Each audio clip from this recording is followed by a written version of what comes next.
Well, there have been large campaigns against Nike and people like that have done that. So. Yeah, and there are famous boycotts like the grape boycott and the lettuce boycott and all of that. But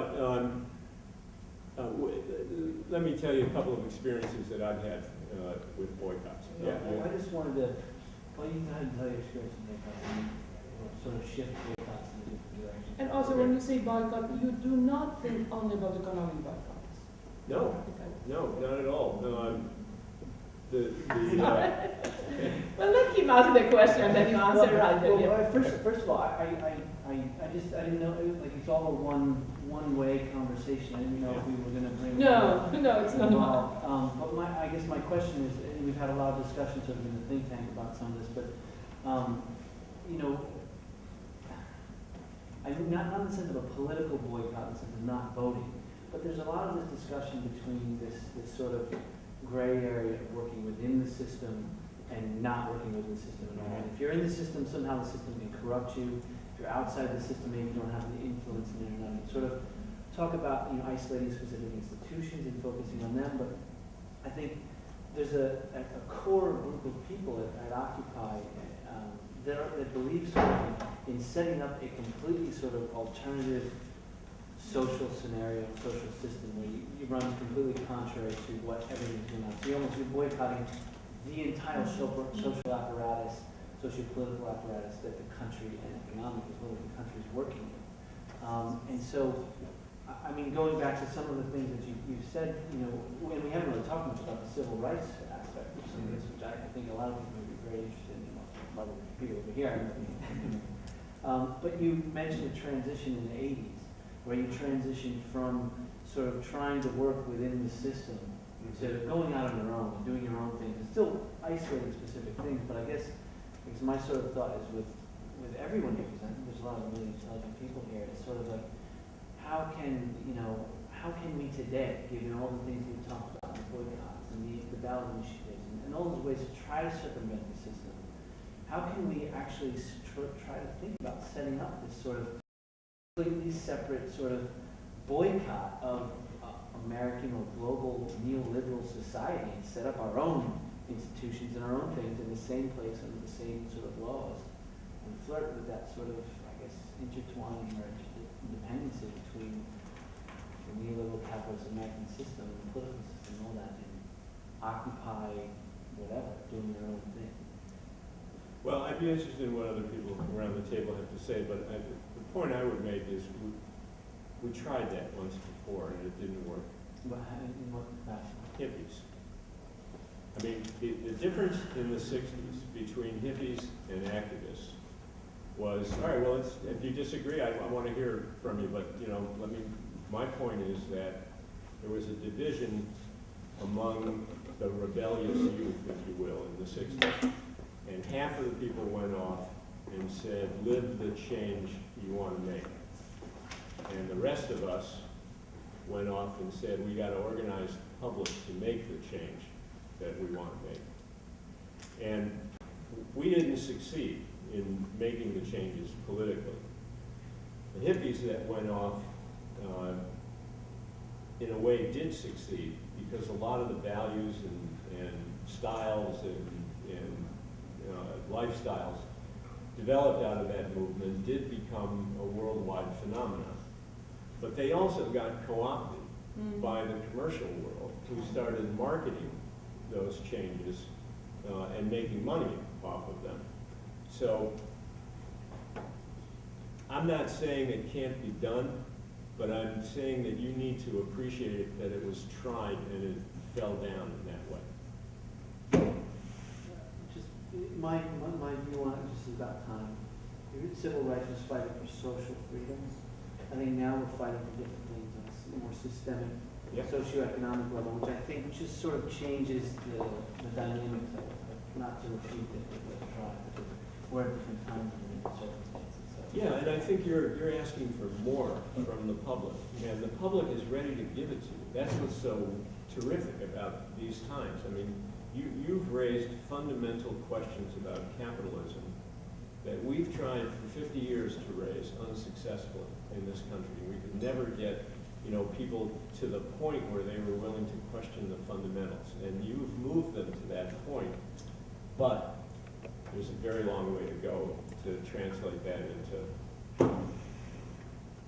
I guess I have a question sort of for everybody, including whether this was something you guys talked about, but I was struck, and you and I discussed this, by your point that medical aid for Indochina was a way to give people who didn't feel comfortable protesting in the streets the ability to indicate their support for the anti-war cause. And it brought them into the movement, and that created a tipping point in terms of the size and power of the movement. And one of the things that struck me about Occupy is that perhaps it's reaching kind of like a similar juncture. During the day of protest after Bloomberg evicted everyone from Zuccotti Park, the New York Times had a story about one of the occupiers who was out in Brownsville as people were going into a subway passing out flyers. And it quoted 3 people who were going into a subway. You're smiling because you saw the piece. No, it's fine because they did a video on me the next day. The 3 people going into the subway all indicated support for the movement, but all said some variation of, look, I'd love to be protesting too, but I've got 2 kids to take care of, or I've got 3 jobs, or like, you know, look, it's great that they're one of the 99%, but I'm one of the 50% that can't afford to like take a break through this. But what struck me about it was here were 3 people who were all incredibly sympathetic, but didn't feel that they could participate in the way that Occupy was currently participating. When I was in Edinburgh or Glasgow and these other Occupy movements in Europe, I saw something similar where even middle class and professional folks were going to the Occupy site, bringing their kids, getting there and stopping at the border because at least what they saw was people who aesthetically they didn't identify with. And so there was this inability to kind of bring everyone together. So my question is kind of, is there a way, in the way that you guys came up with medical aid for Indochina, to say to all these people walking into the subway in Brownsville, you too can participate in this, even if you don't feel, even if you're not able to come and sleep in the park, or even if you don't feel aesthetically like you're a street protester. And I asked the question also with some kind of a reaction, which is, my fear is if the next move is to go even bigger and say, let's create this like alternative social universe, that strikes me as the opposite direction, because that's making it even harder for people who sympathize but can't participate to join, because those Brownsville people cannot sign on to a different society. So I don't, you know, that's one reaction, but my question is, what can be done to give these people who otherwise can't participate a way to participate? Really quick. Well, some of us here are with what's called think tank in the Occupy movement, and we bring in all kinds of people, passerbys, people who have been in the movement since day one, 1%ers, celebrities. And it's really great because, and especially sometimes for the 1%ers, is they come in and if they feel so strongly opinionated against everything that's happening, they're not usually fully aware of everything that's happening, but they're just against it. And they get to voice their opinion at the think tank, and it's shared equally amongst I don't everyone. think that is happening in the system, in the There's world, outside the world, in the there's world. the so-called 1%ers who just fundamentally oppose the Right. Occupy movement, Oh, and they're just passing by just to see what it's like, and then they stumble into a think tank, and they get to express themselves, and they get to be heard, and in a way they're participating in the movement. And I think it also softens. Yeah. Softens things. I was gonna say, reflecting on, I'm sorry, I will go, reflecting on his question, what Tim was saying is actually a better way of incorporating a greater base of our community, because if you have different components such as alternative ways of saving your money, things, alternative things that are not as pervasive and evil as the ones you currently have, then you have a way for someone that's working 2 jobs to store your money and in a way actively sympathize with the movement without having to physically be on location.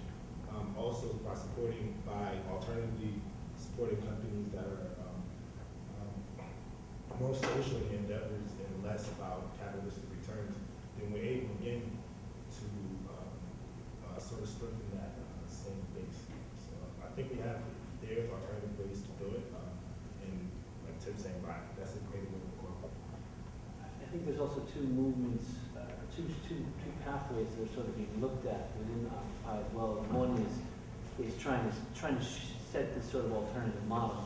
But the other one is to try to work within the system. And I think everybody in the think tank, every day people want to talk about, are we going to be in the system or out of the system? And that is the big discussion really that goes on down there.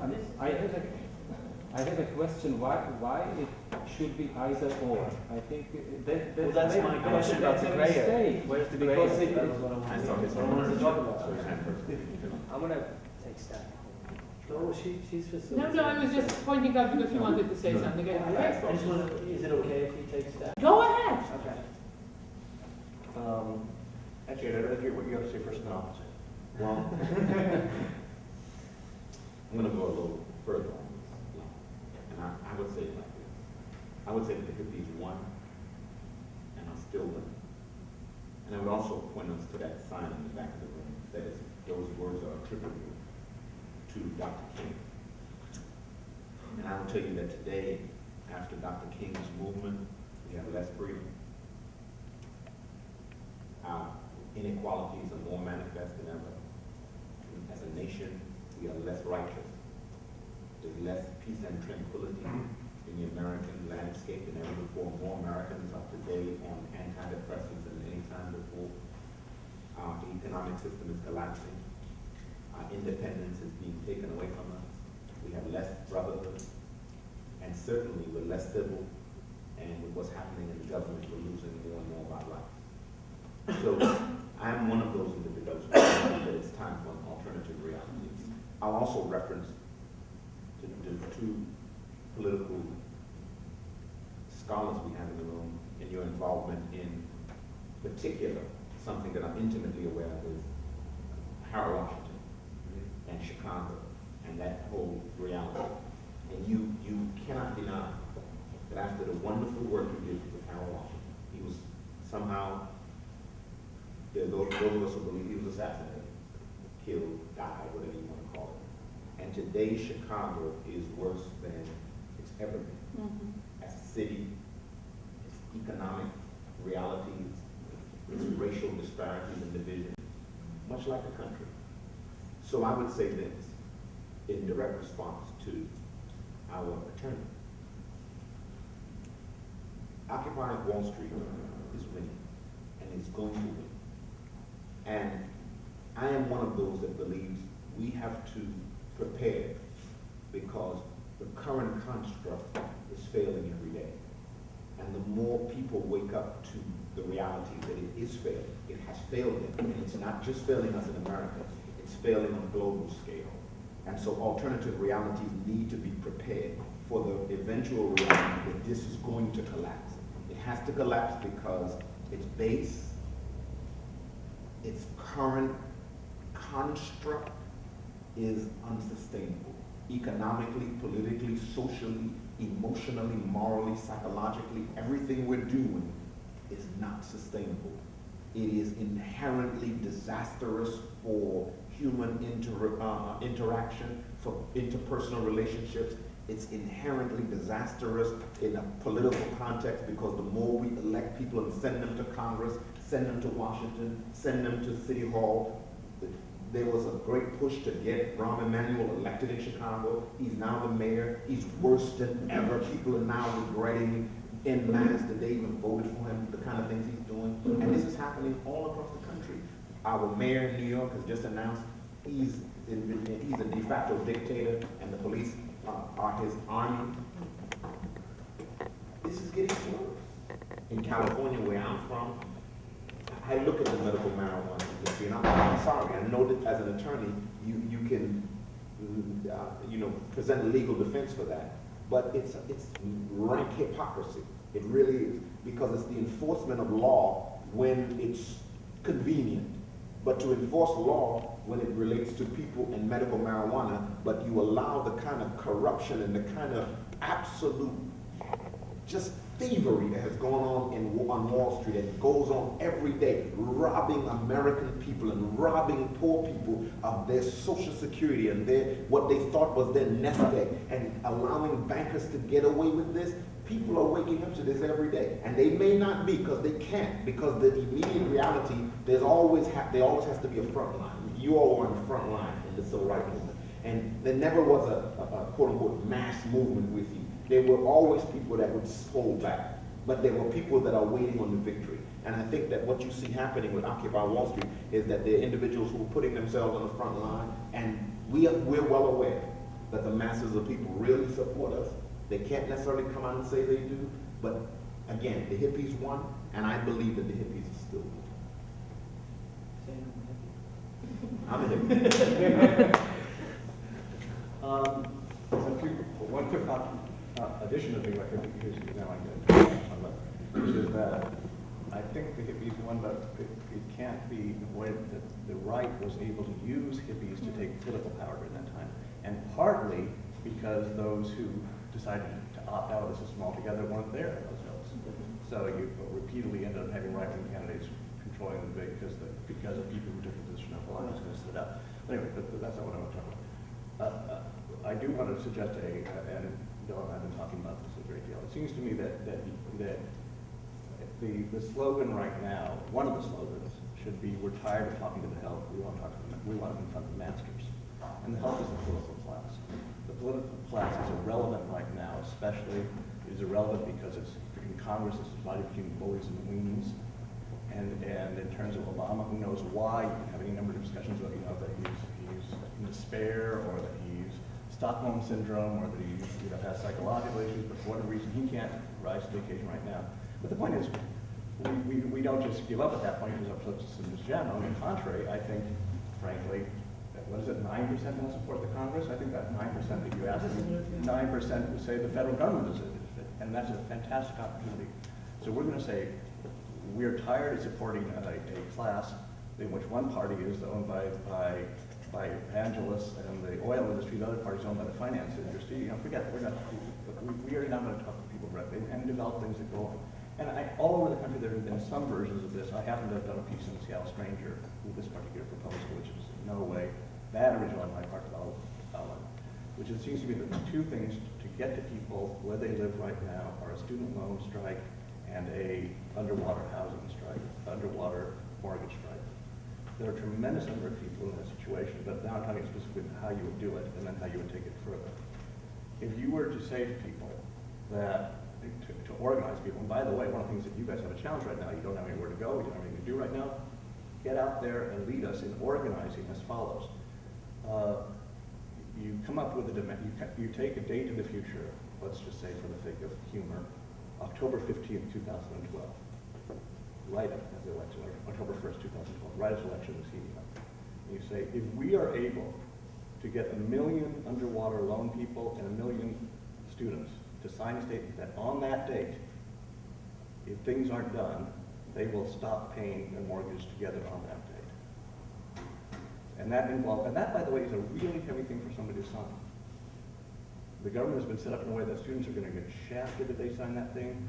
People could lose their credit ratings and so forth. But if you get 1 million people to sign it, and then you, by the way, have a demand, and the demand is whatever, and that, by the way, the think tank has to really reach out to economists and so forth to help us get what exactly is the demand. The demand could be that in home mortgages that they be reset at the current value of the house with not more than 2% above prime. I mean, I don't know what the language is, or the student loans, that it is inconceivable that somebody has a $100,000 student loan, but the highest rate could be $25,000. And then there's all kinds of language about that, by the way. The reason all the rest of you don't have student loans is because in your days there was public education that no longer happens, and so forth, and things are different. But when you set that up, you then at the same time get lawyers involved. You set up lawyers cooperatives that are going to help, that every community will have a lawyer community to help you with the mortgage if the trouble you get into and so forth. You set all that up. Among other things, you are building up an incredible list of like Ron, you've got this fantastic email addresses, you're organizing a movement. In a way, the model is what happened in the populist movement. The populist movement, faced with transcontinental railroads that were exercising monopoly, and a political system that was backed and was owned by the transcontinental railroad. You had the agriculture in the West, set up ranges, it was farmers helping each other and so forth. That gradually, and that's over a period of years, becomes a political movement and takes over the Democratic Party. But you don't bother, but that's in the future. Right now, you're addressing people where they really, really are. And those ranges, by the way, set up state banks, one of which still exists in North Dakota that provides the alternative to the home mortgages. So, and by the way, I could imagine part of this thing developing Part of it would be setting up credit unions for people who, there'd be all kinds of things. But the thing that's really important strategically to realize is that this is terrifying for the banks. If you set this up, forget the politicians. The banks are going to get their lobbyists to get the politicians to pass the laws. I don't think it's going to happen on October 1st. I think they are so scared of this thing happening that they will over the next few months. And by the way, when they want it to happen, it'll happen like that. But then you show people power.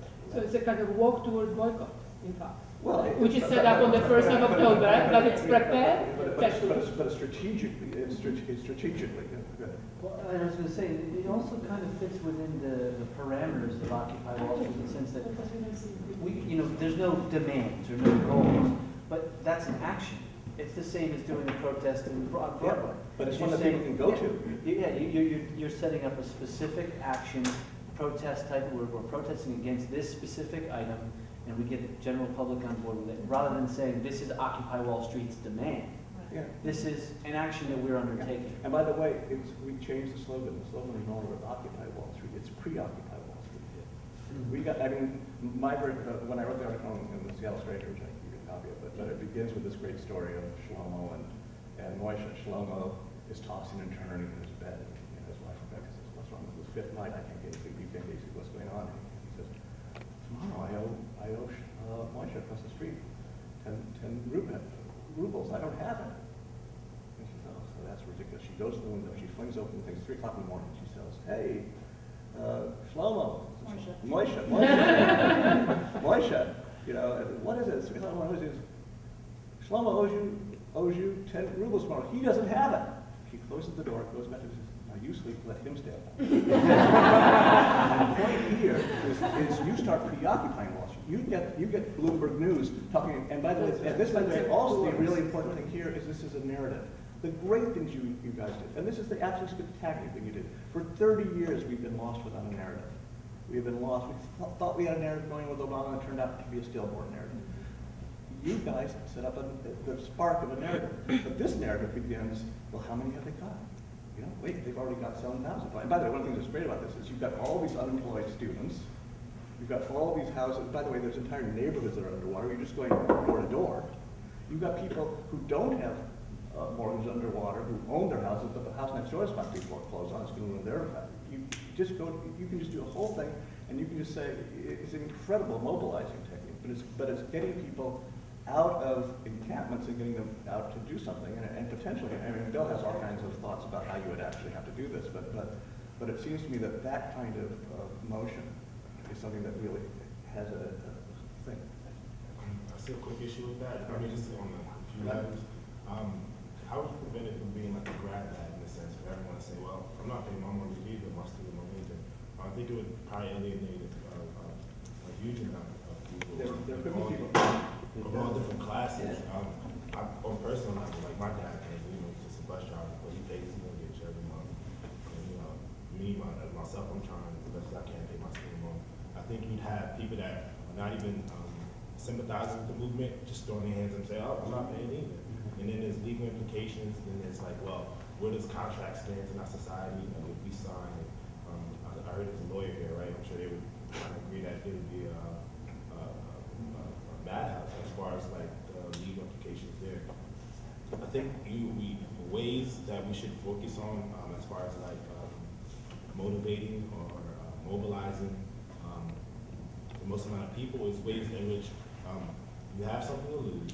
You have to put a stake out there. You have something to lose, and you have something to gain. You can't just gain something without necessarily losing. If everyone's saying they're not going to pay, then actually no one loses, but everyone gains. Everyone gains the thought that they got a free place to live, or they don't have to pay back their student loans or any other loan. It might be car loans next. It might be.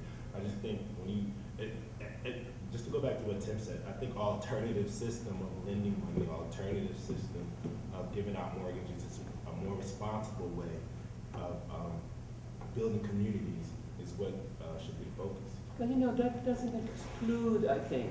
What appealed to me in that vision is that time, that the time span, that they have, 7 or 8 months to put the act together. In the meantime, we are setting up our own banks. we are doing stuff of, on our own. But they have to know that at some point they will be put under the wall. I think I don't think that those are necessary. In fact, they empower people. I mean, they empower the whole vision by saying, it's just not that we are putting you under the wall and we're going to shoot you on October 1st. We are actually doing our stuff. We are doing our things. And at some point we'll take over. But you have the time to figure out, Yeah. I don't know. I think that there is a moment. It is a blackmail, but nothing else works. Just to reply, I think one of the greatest fears that I have, for instance, is that people like my dad, just regular folks, just do what they have to do every day. But, wow, this is crazy, would just be so turned off by I guess the subversion of our own initiatives that they'd be like, there's no way I can sign on to this. And that's just one of my fears. What was your dad do if he lost, if he got laid off tomorrow? We probably struggle to pay the loan, but more than likely, my parents is, and this is what I said, there's a lot of people that play by the rules. His psyche. In his psyche. Identify In his psyche, yes. For instance, my dad was with someone, he always played by the rules, so he tries to pay everything off before any extra peripheral things added. So, there's no vacation or Christmas gift if things are not paid. That's number one, because he plays by the rules. So I think after 30 years, and he's 60, so after 35 years of playing by the rules, and to hear initiatives that are, like again I said, subverted in a way, in a sense, to him, like there's no, you kind of exclude groups like pockets like that. And in a sense, also, you wouldn't be able to differentiate between the people that are just out there in a grab bag and the folks who legitimately have grievances with the system in the way that it's What if you structured. could? What if you could differentiate?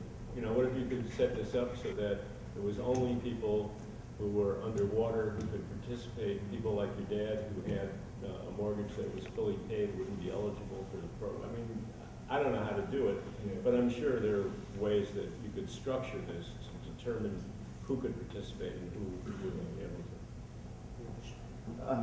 I was just, that's a terrific idea, but the actual numbers, when you run them, of 1 million people with student loans, or 1 million people with mortgages, is minuscule, the actual amount of dollars, and it really is not going to have the impact on the institutions, but the media impact is what you're talking about. So it can either be something like, it can be anything that you develop that you want to try to organize for its media value. I've noticed in looking at revolutions over many years in many different places, and I'm sure you have too, Bill, that there's usually two arms to each revolution. There's its political arm and there's its military arm. This is what you're talking about, why can't you do both? I'm not advocating military where we get communism and start to take over the government. I'm not advocating it. It's out there. I'm not advocating. But it's not. Yes, but there is that militant approach to changing action and politics. The problem, if you look at the history of these movements, is that those two factions in every one of the movements always collapse when they come in conflict with each other. One is very ideological and will not move. For them, compromise is, I'm here, you come here. Okay? And for the other, which has to deal with the real world, the system that now exists, as they move and begin to compromise and get some progress, as you do with the going around the system or through the system, then the ideological part refuses to get involved in it, and they split, and they usually have trouble. The left and just one more point. In my opinion, the left and the right, and as you're saying, Bill, the left and the right are not in play. They're already where they're going to be. You don't change them. They're where they are. It's the middle group that you're looking for, and that's why these ideas, as you bring them up, to try to bring that to the forefront. That's why occupying space, where the actual people are the message inside the medium of the park, or anything in marches, which we used to do back in the 60s, all have their media impact as well. So if you can find those ways of bringing it together, you have a shot. But other than that, I don't think the actual actions are that important. Richard? My direct response to both of you is, I think that's a wonderful direct action. And I really wouldn't care about how many people would not agree with it. I think that an action like that, as a direct action, not something that quote unquote Occupy Wall Street would do, but as a direct action prompted by a group of individuals, maybe born out of Occupy Wall Street. To what you said in respect to working within this system or working with outside the system, I had an interesting conversation with a professor at one of the universities in California. And she was telling me, she's in her 60s, and she was articulating that she was in the Berkeley days. And I asked her point blank, what happened to all of you guys? And pretty much she admitted to me that they were bought off by academia. And so this is the concern about working within this quote-unquote system, because the tendency is it's so easy to co-opt people, because then, like she said, I got a house, I got tenureship, I started having children, and it became the whole radical aspect of it. I could no longer really participate in that. And so there was a scathing article that came out that pretty much blasted all of the individuals who participated in the 60s, the whole Berkeley crowd and UCLA. And I was asking her, what is even the temperature on campuses like Berkeley? And at that time, they didn't have Occupy Berkeley yet. And she was saying that it's just changed in such a way that she didn't even anticipate that thing could happen again. So when I saw it, I was so happy, because I was already in New York, but I was so happy to see California coming back to what California has always meant to America, the alternative reality. This is how you really can live. We can do it here. And so I say that to say that as we develop quote-unquote alternative systems, we're well aware, all of us are well aware that we are in the quote-unquote system. But the system is so polluted, corrupted, and offensive to some of us that we anticipate and hope for and pray for, if you will, that alternative reality. Well, it's how you're going to approach it. Just a few observations from outside completely. The great and fantastic and very appealing success that you have had is the 99%. This is on the front page of all the media, in fact, and just completely transforming the way in which people start thinking in political process, responding to it is fantastic. So I presume that the question of inequality, this is the core of the issue that you address. Now, if you look historically at how this problem of inequality has been tackled within the capitalist system, it's always through intervention of political institutions. If you let the market, so to speak, go by itself, it creates tremendous disparities. The only way in which they have been ever renegotiated is through the influence of political bodies and political institutions, sort of imposing on it restraints of theirs. I mean, whatever we might say about the European situation, given the whole thing seems to be collapsing, but the welfare state over there at least has resolved to a great degree the issue of inequality and has guaranteed all kinds of basic services for a lot of people in this society. So, to the extent that you truly want to address the question of inequality, you cannot abdicate and evacuate, as it were, from the political institutions, because the only way in which you can do it is not, so to speak, through the revolution and just making things different in the way in which market works, but through creating institutional restraints and framework which will just deliver the result that you're interested in.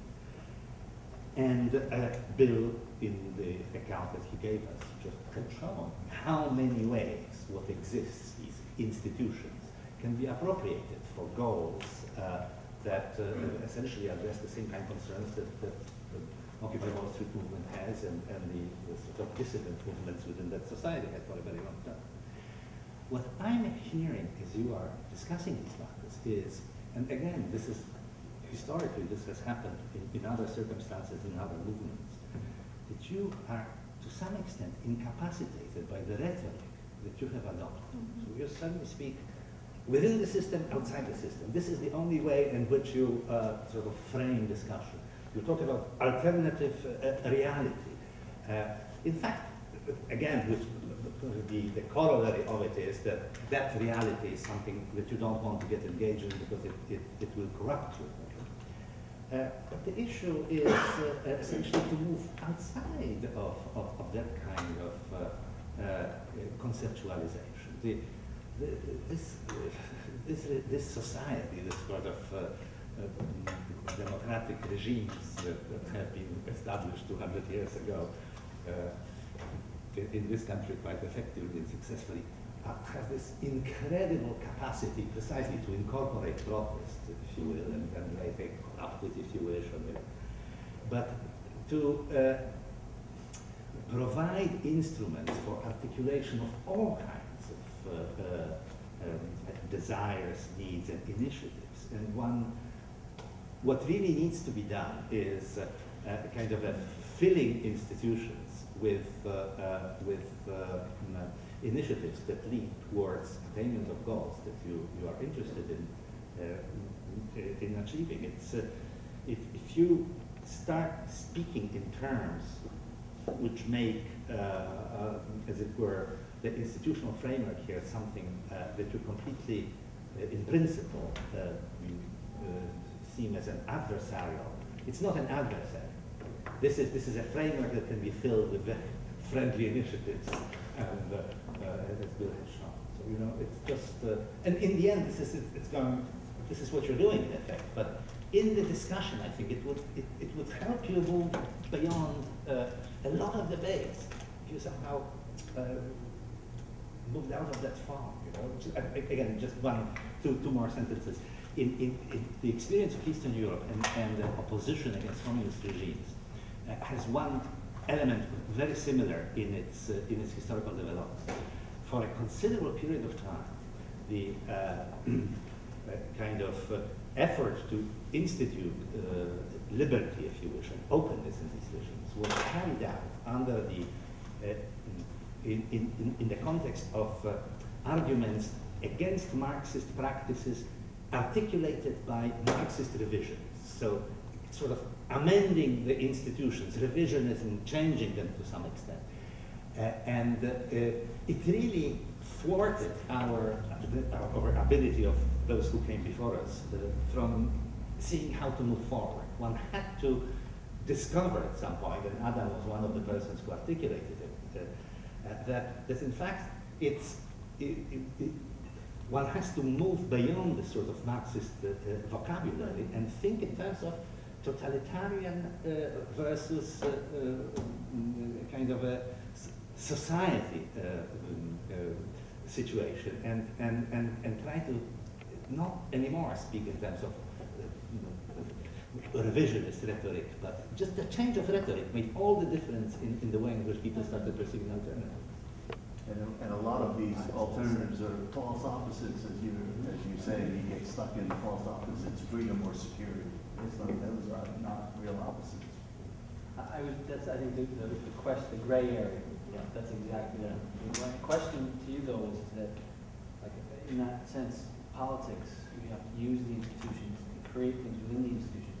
If those institutions are completely and totally corrupt, in your view, and they're sort of unsavable, perhaps, unless they're completely changed, obviously, there's some similarities in the former Soviet areas, but the question is how?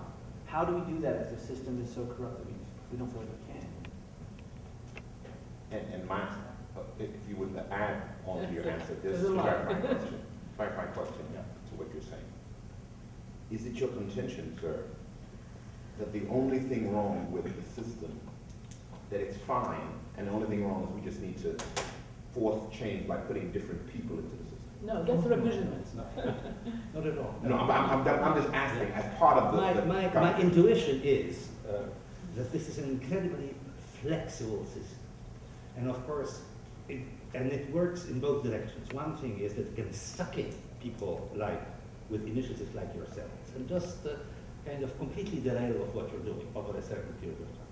But also, this is a system where one can proceed and kind of stick to one's principles and move from one strategy to another strategy and discover if I actually get a few lawyers and some PR people who have understanding of how putting television commercials, I mean, what could be more corrupting and horrifying just sitting in the center of this terrible system than doing a television commercial?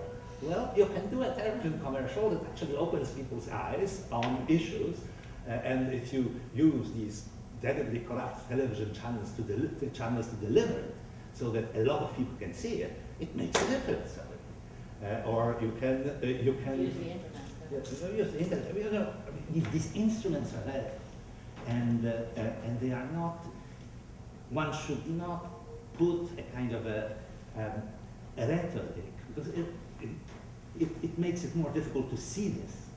That sort of castigates all as a horrible thing that has to be rejected. If you say alternative reality, immediately you foreclose. It will take much longer for people trying to think through the strategy to arrive at an idea that you can hire this man's firm to do something. I mean, or set up your own, obviously. Don't hire his firm. Set up your own firm that will do things. He's retired. You know, that's all I'm saying. It's just the system, of course, but it's a phenomenally open system, which allows it to survive, but it also permits, and actually the survival of it is predicated on this ability to incorporate always initiatives that challenge it somehow. So we move forward by small steps. Not only is it possible for the system to corrupt you, but I think what you're saying is that it's possible for you to corrupt the system. Oh, yeah. Mailer's old slogan was subvert the mass media, subvert everything. That's correct. I think what Richard brought up before about the Berkeley professor who was satisfied with the home and the white defense essentially. I think about this veil, like this illusion that we all have of the American dream and that everything is fine. Because some people can live normal lives and be happy with those lives. One thing that I realized, sitting in on discussions with the think tank, was how incredibly non-operational our government is in our society. It's so profoundly just non-functional. I think of a metaphor. If you have an engine and that engine is so rusted that it just doesn't turn on anymore, and you may have a few shiny gears that are like the good parts of the engine that could work, but those gears, even though they're brand new gears, they still are useless in an engine that just does not work. And then let's say you have a veil now over this engine. You have a few people behind it, making sounds as if the engine is working, and then everybody who's looking at it believes that this engine works, and they're satisfied with it.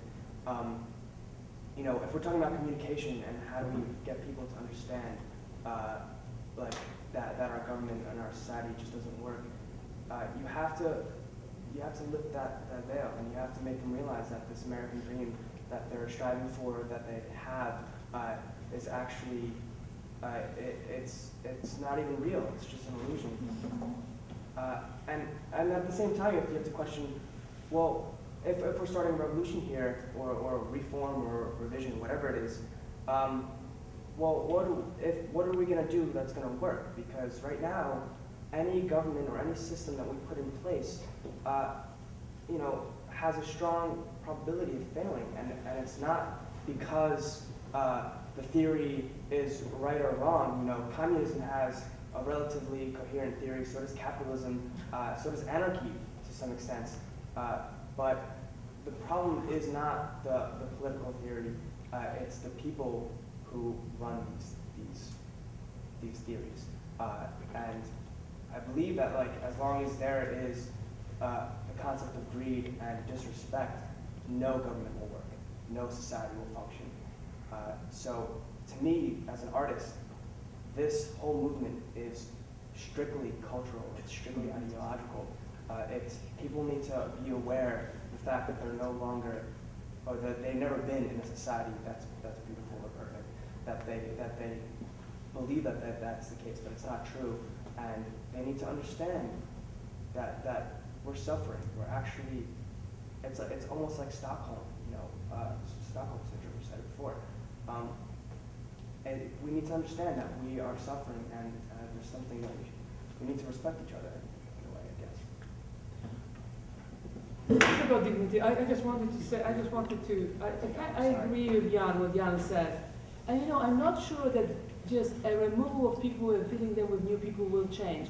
There is something inherent that happened to the institutions in the process, that they became stiff or ossified, or they don't work, or there are new institutions like lobbyists who are, are problematic and that. But from what all you were saying here, it's absolutely clear that the new contract with American contract is necessary, that people have to get together and talk about it. And I think that this is the only thing that that movement can do, to make everybody aware that we cannot go like that anymore, and that we should sit whatever the place where there are no privileged places, so it's round, and that thing had to be rediscussed again. I do like that idea of that time given for everybody to realize that it's time, we cannot, because one cannot occupy that Park forever. Of course, one can occupy it, but it doesn't,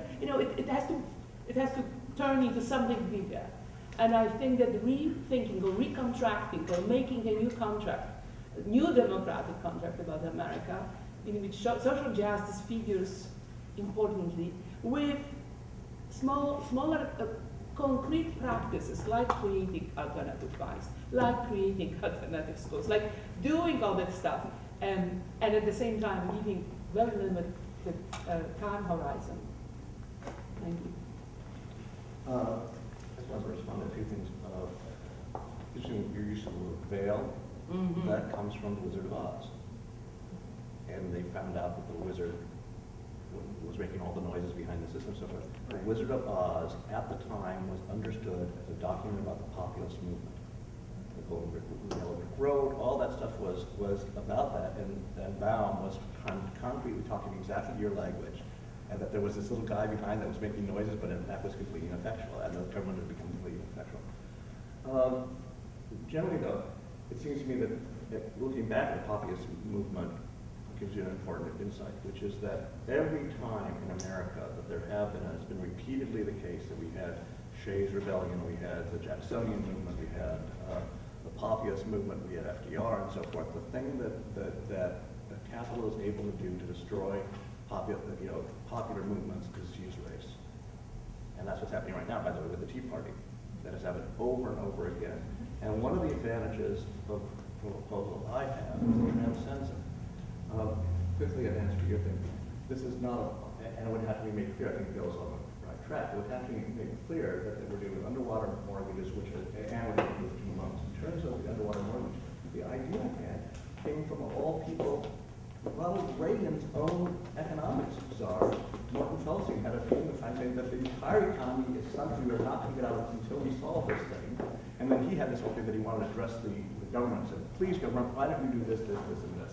And the idea was basically things like reevaluate all mortgages at their current market value, and he had a little proposal like this.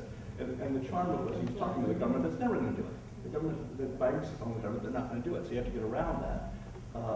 But one of the things that happens is, just thinking about where we are today, so the argument is that people who have underwater mortgages who were brought into a thing, totally in a situation that may not be the same as your father. Your father happened to have the good luck to get his mortgage at a time when his house didn't become worth less of it. He happened, to himself have gone to school when he didn't need student loans necessarily, for example. What has happened in the United States in the last 10 years is the explosion of student loans make any kind of discussion of people talking, well, I didn't have to do that. Well, it's completely different. Students today, it's been all privatized, it's been put on their backs. And the reason it's been put on their backs is because all the money's gone to the top 1%. The money that used to go to public education, that meant you didn't have to get a student loan, is now up at that 1%. Moving forward, though, to bring this together, if you did this thing where you made it clear and you have to continue to be having a conversation about this, we're not just saying short debts, we're in fact arguably saving capitalism. Capitalism is stuck, but it has to be radically rejiggered in the same way it had to be in the new, in the New Deal and so forth. There are times when it gets to a crisis where you have to do things to get it out of the crisis, to get it so people will have enough money. The people who are underwater with mortgages are not buying hardware at the hardware store because they don't have money. They're not even buying medicine. You got to get the money flowing at the bottom again. So, and the thing is that when who you're addressing with that particular thing is half the people are on the Tea Party who have underwater mortgages and have students, have sons and daughters who have $50,000 student things. And if you talk to them concretely in your interests, you break through. And by the way, a lot of them, in terms of neighborhoods or black neighborhoods, Chicano neighborhoods, and so forth, you suddenly get people to realize that they have a common interest concretely. And I don't have an underwater mortgage, but the person down the street has been foreclosed on, and that's fucked up my property values and so forth. The entire country is fucked up by this. We all have a common interest in it, and we all have a common interest in realizing that the current political system can't do it. I'm not in any way saying get out of political system. I'm talking about how to use the political system. And you don't want to have finally pass this law, or the lobbyists, the banks lobbyists are the ones who are going to do this because we're going to scare the shit out of them. And then they're going to get their, but look at the power we're going to discover as we do it. In some ways, and by the way, I'm completely aware that the next step of this, if this were taken seriously, is that the only way to pay for reevaluating everybody's mortgages down to its current market level is going to involve the government doing a huge handout. The only way the government's going to be able to do that is to get wealth taxes at the top. That in fact, what this leads to, this is a little bit like Nordquist in reverse. Grover Nordquist, who is trying to strangle the government. We're giving the government things that they don't have anywhere else to go but to get money back from that top 1% to pay for. And by the way, it's in the interest of that top 1% because the choice they're going to have on that morning is either the entire economy is going to collapse or we're going to save the economy. And it's kind of like an FDR moment. But so when you are both, as you develop this, you're eventually leading to a situation over a period of 10 years where you take over the part of the way the populace did. The populace failed with William Jennings Bryan because they were racist.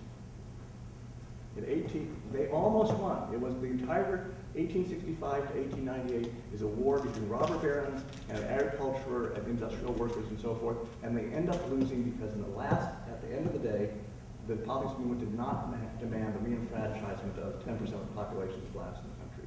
And in fact, hated the blacks, and the robber barons were able to turn the blame. William Jennings Bryan was a racist. He ends up doing the Scopes trial. Because of that. But this is a thing where we really could jump that track. We, for the first time, could have a thing where you really are. Just to respond really quickly, just a quick one. Personally, in my opinions, I guess I'll speak on behalf of North New Jersey. Well, the delegate for Northern New Jersey. Newark, New Jersey. Newark. Underwater mortgages is not the number one issue in urban communities. It's not. There's a range of issues we talked about already: low-level criminalization of marijuana, mass imprisonment, property value. I think the biggest factor in property value in urban communities is the school districts. Nobody goes into a school district that's failing, where nobody can go to college, and nobody's even making it out of community college. So, to me, the hell with the mortgage rates. Let's fix some of these real issues that have things to do with the trajectory of individuals, right? Of humans, of communities. I really don't give a crap about a house when I see kids who are going to schools that are straight up setups from kindergarten on to 12th grade. When I see people getting locked up for 2 bags of weed and doing 3 months, coming out with a charge, and now have to work overnight to make $850 an hour. These are real scenarios I'm trying to in my head right here. And the cycle of poverty that person's is basically put away to, cast away to, is forever. And social services and state initiatives and community initiatives and grassroots initiatives will be trying to help that one person or that community forever. That community will never be able to sustain itself, sustain its own growth. Those are the issues that we have in urban communities. Just to be, I know you're aware of that as well. Now I know the mortgages speaks to a broader base of people, but the issue that I outlined speaks to the communities that I'm coming from. But I would just suggest a lot of things going on at the same time, but the way to think perhaps about those sorts of issues are in similarly outside the box ways. Don't appeal to the New York City Council. How do you find a way of forcing the New York City Council to do things because you're taking direct action?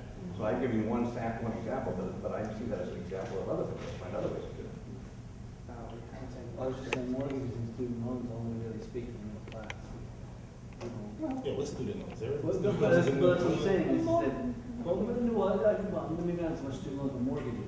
It's only people who looking to own a home, and have enough money to buy a home. I can't even aspire to that. And that's my point, is that, and in order to try to get a mortgage, we have to try to get a student loan first. So I think there's a trajectory. Like I say, but I think it's a model. You know, I said, I think it could work, but I guess my point just is that what Fred's bringing up here is very powerful, in that, you know, what is the home ownership percentage? What is, you know, that type of situation? Because it's a lot bigger than that.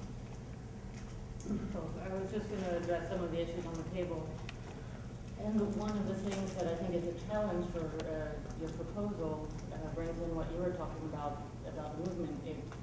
When you were saying that ultimately to save capitalism, that you would have to take, you know, tax the 1%, which was your ballot initiative that was successful in California, but how to deal with the word that, the S word, socialism. This is actually a Tony Judd gave an incredible Bob, right? talk on what is living and what is dead in social democracy.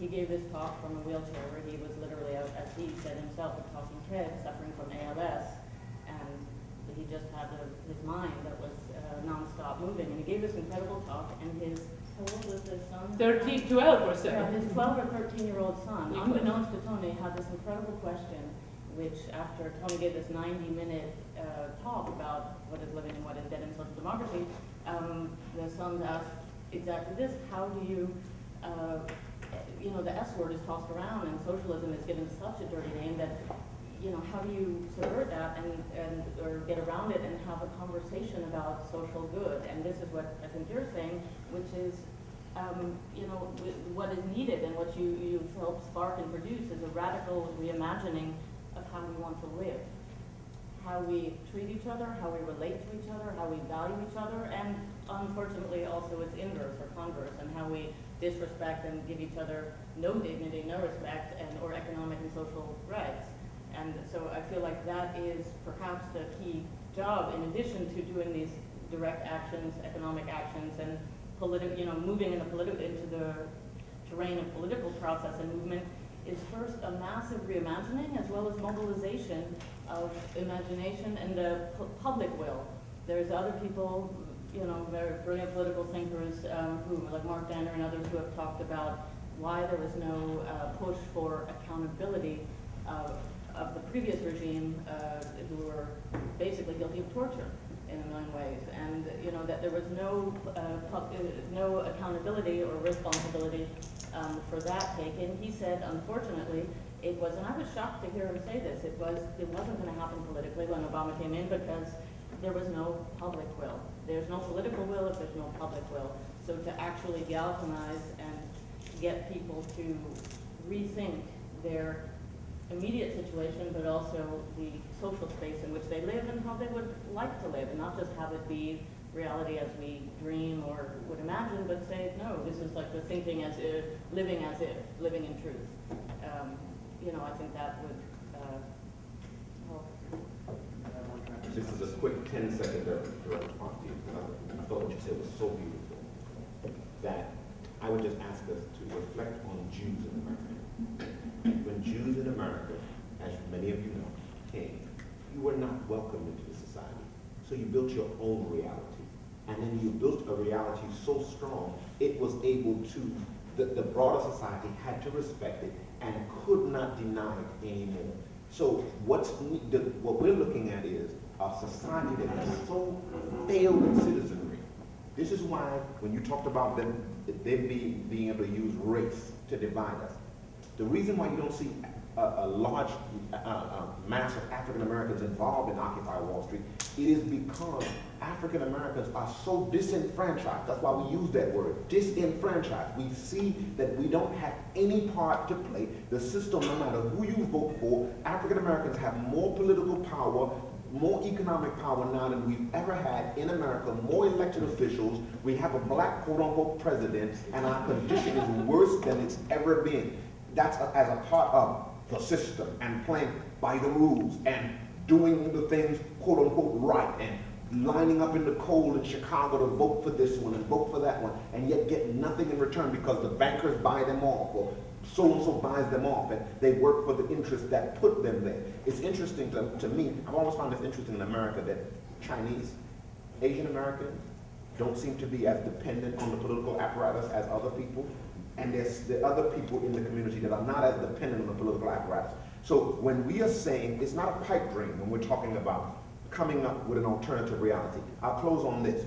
Part of why I am a part of Occupy Wall Street is, when I text him, when we talk all the time, we call each other brother. And I believe he means it, and I know I mean it. And when we talk to each other, and that'll be my brother because he's an African American, and we already knew that, but to have brothers now who I really feel a sense of family with, and I believe, and it's real. I never found that in the broader society. It was there in certain little pockets, but to have it now, to sit in a park in the cold with people and realize, yeah, man, we all share this in common, and we don't like the world the way it is, and we want to live better. That's why I thought what you said was so beautiful. We want a world like that, and the world that we want, we do not find it. And I'll say this to the elders in this room, and you got to pardon my passion. Our parents and our grandparents failed us because you knew this shit was wrong in civil rights. And then you went and you sold out and you got a job and you got your part of the pie and left us there. And look at the condition right now. So the children now are left trying to figure this shit out on our own. You go to Newark and see what Newark is like.